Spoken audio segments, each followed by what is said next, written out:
Hi Francie, my name is Ernst, and for those who are new to my channel, welcome, and for those who are returning, thank you for the love and support.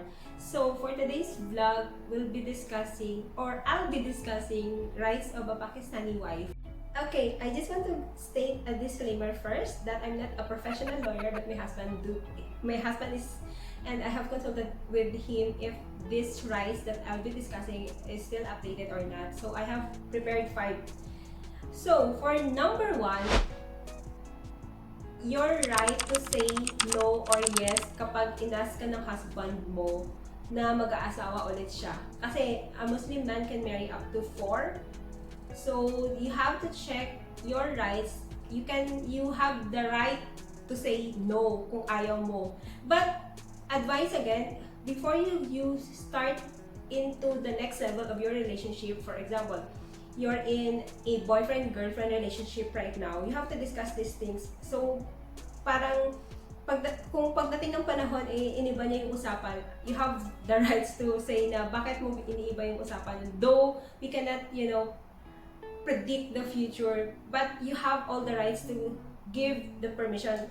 Ang consequence nito, kapag hindi inallow ni first wife yung second marriage, the husband can be imprisoned or can imprisonment plus fines yata as far as I know. So yun, you have to be careful on this right. I mean, you have to put it in your heart na okay, I have all these rights. Pero pa isang right, yung pangalawa, right to stipulate any special terms and conditions before the marriage. Kung ikaw, kunwari, gusto mo mag-aral during the marriage or marriage life, you have all these rights and you have all the rights to put that in writing before pa kayo ikasal para this would be acknowledged in the future kung kailangan talaga. You have all the rights to study, to receive allowance, and yung basic rights as a wife. The next 3 rights is related to divorce.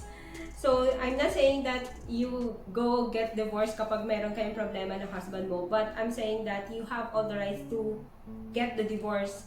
And kapag nag-divorce kayo, you still have that rights to get your dowry. Di ba merong dowry na nilalagay? Kapag kinasal kayo in an Islamic way, merong nakasaad ng amount na bibigay ni husband mo sa'yo. So, kung hindi mo pa yung nakukuha with after marriage, you can get it up after divorce. There are 2 methods kung paano mo kukuha yung dowry na yon. It is upon marriage or after marriage or after divorce. So yun, that is number 3 rights that you can, you have to remember kapag, kunwari, I'm not saying that you get divorced kasi hindi na kayo okay, nagkakatampuhan kayo. I'm not saying in that level. Kumbaga may mga instances na hindi na talaga kaya, if your husband is abusive or is not capable of being a husband anymore, don't forget that you have that right. You have that rights. So, yun, yung number 3. Okay, this is important. Number 4 is the right to receive idat. Idat is where a situation, for example, you file or your husband files a divorce and you're pregnant.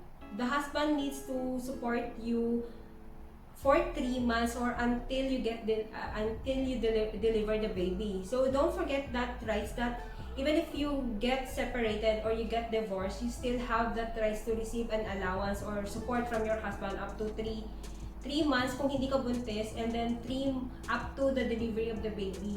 Number 5 is more of when can you file a divorce. Here's are the situation that you can file a divorce.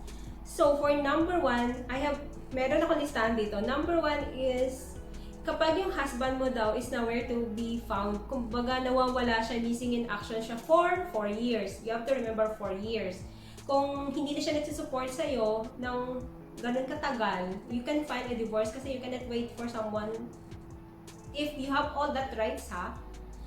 And for number 2 is, ito, you have to listen to this. Failure to provide maintenance for 2 years. Kung within that 2 years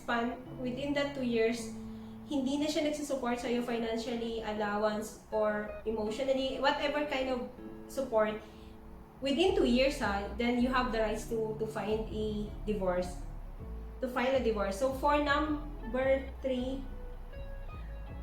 husband marry another woman. That is self-explanatory because you know that you have the rights to say, okay, you can remarry. No, you cannot. So may rights ka nun. So pag violate niya yon, you can file a divorce for that. For number 4, kapag yung husband mo daw nakulong ng ilang years? 7 years. Sorry, may katigo ako dito. If your husband gets imprisoned for 7 years, then you can file a divorce. And ito yung last. Failure to perform marital obligations, whatever form of marital obligations, for 3 years. So may mga number of years na pwede kang mag-file ng divorce without any valid reason. Pero sabi kasi ng asawa ko, you can file a divorce without any reasons. If you just want to file divorce, then you can file divorce. Maybe they just have to keep that criteria para hindi naman abuse yung rights na yon. So ladies, you have to remember that you have all the rights. Kung abusive na yung partner mo and you cannot take it anymore, kumbaga ang hirap din naman sa yung situation na yan na hindi mo na kontrolado yung mga bagay-bagay, but you have to seek guidance, you have to seek professional help. Kung gusto niyo nang umalis pero ayaw kayo pakawalan and nahihirapan kayo, you have to seek professional help. Either kung nasa Pakistan ka ngayon and you're a Filipina, you can go to our embassy and seek guidance kung ano yung may advice nila. But I'm not saying na okay, nagkatampuhan kayo, you go for a divorce or you file a divorce. No, I'm not saying that.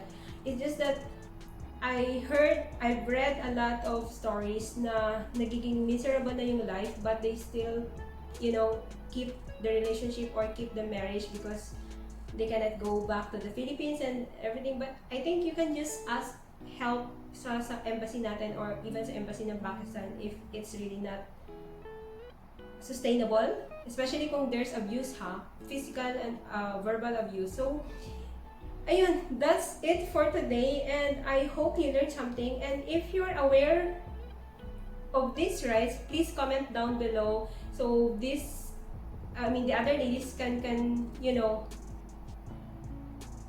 benefit. Nawawala na yung mga words ko. So guys, thank you for watching and thank you for supporting my channel. And please subscribe, like, and share this video. So kung may kakilala kayo na tingin nyo nangangailangan ng information na to, please do share. Bye!